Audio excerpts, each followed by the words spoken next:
Thanks, Pop. I'll sit the next dance out. Ah, you'll break someone's neck one of these days. Yourn too, I shouldn't wonder. Don't you know there's a bylaw against getting out of a moving train, penalty 40 shillings? Why don't you light up the names of your stations? How do you expect folks to read the signs? I don't, nor don't the company. I'm here to call out the name of the station. Why wait till the train gets going? Now, look here.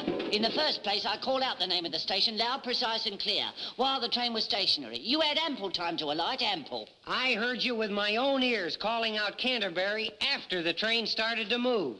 He called out Canterbury next stop. See?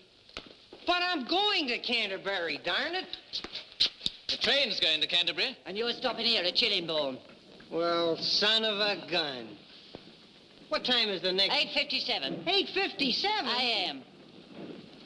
Here, what do those stripes mean? Sergeant? Well, they're the wrong way up. He's a sergeant, see? Cut the quiz questions, Pop. What kind of a place is this with no train all night? This is the kind of place where people sleep at night. Are you all right, Sergeant? Yeah, I'm for Chillingbourne Camp. OK, ticket, please. All right, here we are. You can keep your own. Miss? Yeah?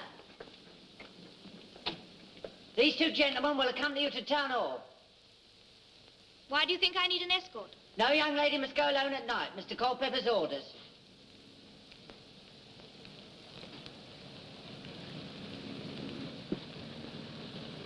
This way, please.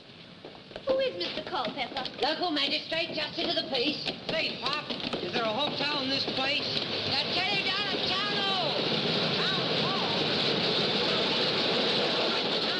Hey! I said, don't tell me this whistle stop is a town. Chillingbourne was constituted a municipal borough in the year 1085, 407 years before Columbus discovered America.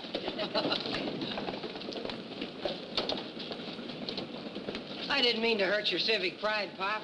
Granted, sonny boy. My name's Thomas Duckett, station master, acting. Mine's Bob Johnson, sergeant, also acting. Peter Gibbs, sergeant, underpaid. Nice to know you both. On 21st of August 1944, a Canterbury Tale was released, with filming having started in August 1943 in East Kent, using several villages in the area to make up the mythical town of Chillingbourne, where the story largely takes place. It starred Eric Portman as Culpepper, Dennis Price as Sergeant Gibbs, Sheila Sim as Langell Alison Smith, and real-life US soldier John Sweet as Sergeant Bob Johnson, who was picked by the directors Powell and Presburg, and though he was paid $2,000, or at that time making the video would be about $38,000 today, all of which he donated to the National Association for the Advancements of Coloured People. The story centres around three travellers making their way to Canterbury, one a British soldier, that's Gibbs, going to join his regiment, a land girl coming to take up her work at a nearby farm, and an American who's on leave but didn't want to stay in London but come to Canterbury to see the sights before he too is deployed, and due to a confusion at Chillingbourne station during a blackout, our American Sergeant Johnson gets off at the stop too soon and finds himself having to spend the night in Chillingbourne. He and the other two have to sign in with the local magistrate before they can get a room, and it's on their way to the village hall that Alison is attacked and has glue thrown into her hair, and it's this along with their pilgrimage to Canterbury that makes up the core narrative of the story, as the three, convinced that the attacker is someone from the village and someone they met that night, begin a detective-style investigation, with Johnson even roping in the local children into helping him as they uncover the culprit. Their investigation leads them to the magistrate Culpepper, but the evidence is tenuous at best. However, he knows the net is closing in on him, and the next day on their way to Canterbury, as he's also travelling there, that they confront him, and we learn his motive was because he felt that the land girls having affairs was disrespectful to their husbands and boyfriends fighting at the front. Gibbs heads to join his regiment, but in the story, each gets a small miracle for their pilgrimage, and one desire he's always wanted to achieve was to play a cathedral organ. That comes true. Alison, on her way to clean up the caravan she and her fiancé, a pirate lost somewhere over France, used to spend their summer holidays in, is at first devastated to find the wheels have been taken away for the war effort, and that moths have got in and are destroying the curtains. But just as she is mourning the loss of happy memories, she's informed by Culpepper that her fiancé is alive and well.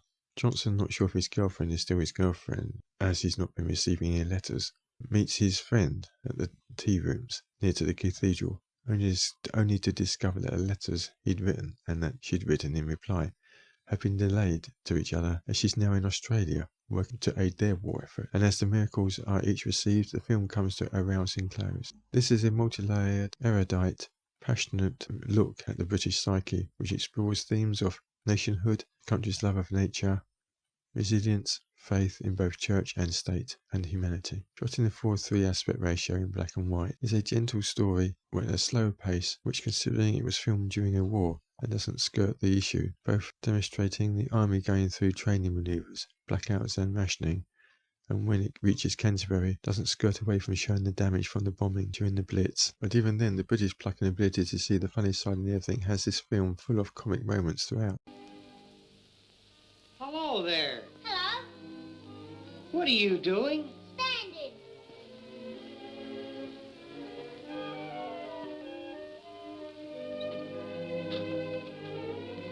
What's your name? Leslie, what's yours? Bob. Are you a soldier? Sure, can't you see my uniform? I've never seen a uniform like that. What do those stripes mean? I seem to have heard this one. I tell you they mean sergeant, and you tell me what. They're from way up. Correct. Could you use a quarter? Quarter what? A quarter of a dollar. That's a shilling. Catch. Thank you very much. You're welcome. Are you an American soldier? I have that honor. Mother, Yes, what? this is an American soldier. Don't point, dear. It's rude. Gee up there, come on. It's also a fascinating look at how beautiful and peaceful certain villages were, which have now been swallowed up and lost to development in recent times, which seems to have done more damage to the area than Hitler's bombers ever did. Seeing the regiment marching down to take to the service at the Canterbury Cathedral before deployment is rather poignant, particularly when you realise that those men would either have been at D-Day or been scheduled to go off to Italy, and that a number of those brave lads marching to the cathedral would not have survived the war. As a propaganda film, it's stirring enough to lift the nation's morale, but without any point demonising the enemy. In fact, the Germans only really get a mention when you see the devastation at Rose Lane and St George's, particularly the church that was so damaged that the only surviving clock tower is the only part of the old town that still remains in that area, as even part of the city wall and the main gateway there was lost. What it shows really was a testament to the spirit of the people rather than to the war itself. That life carried on with the farms and villages, even sheep being herded down the Burgate passing the cathedral. Even the opening starts with a homage to Chaucer's work, and we see some pilgrims on their way, as described in the Canterbury Tales. We see a hunter release his hawk. As it flies into the sky, it changes into a hawk hurricane. So a hunting weapon to a bomber hunter in one seamless transition 24 years before Kubrick. A gentle reminder to the audience that the danger was ever present. But as the Blitz was over by then, and with most of the filming being in and around the local villages, there is a contented, gentle, almost surreal feel about the film, that it's quite easy to feel as if the war is over, and that in a way that's the point of the film, to remind everyone what they were fighting for, a freedom and equality of life that was all in danger of being taken away from them. It's hard to say if it holds up today, as our lives are not threatened in the same way, but as an easygoing crime mystery with a wartime setting, it has the echo of a Dad's Army episode, but without the class divide, giving it a wholesome charm that, if you wanted to know a little more about the culture and the spirit of the people at large during wartime, then you should give this a watch. It's a fascinating insight into the way and thinking of a nation, and you can see how the spirit would so quickly rebuild the nation back within a decade. All the professional actors are faultless. It could be said that maybe Dennis Potter, who plays Culpeper, could have been a bit darker with his performance, but I think if he was, it might have brought the tone of the film down to a more melancholy, menacing undertone, which has made the miracles seem somewhat contrived. They're not major miracles, but reassurances of dream fulfillments from happier times, things that most of the audience would have been experiencing and would need reassurance on themselves, and are important to the overarching sentiment of the story, but in a darker tale would have felt like an obvious heartstring moment, like having a villain show he's got a soft heart really by having him stroke a puppy. In a way, its style is more like a famous Five story, but with adults.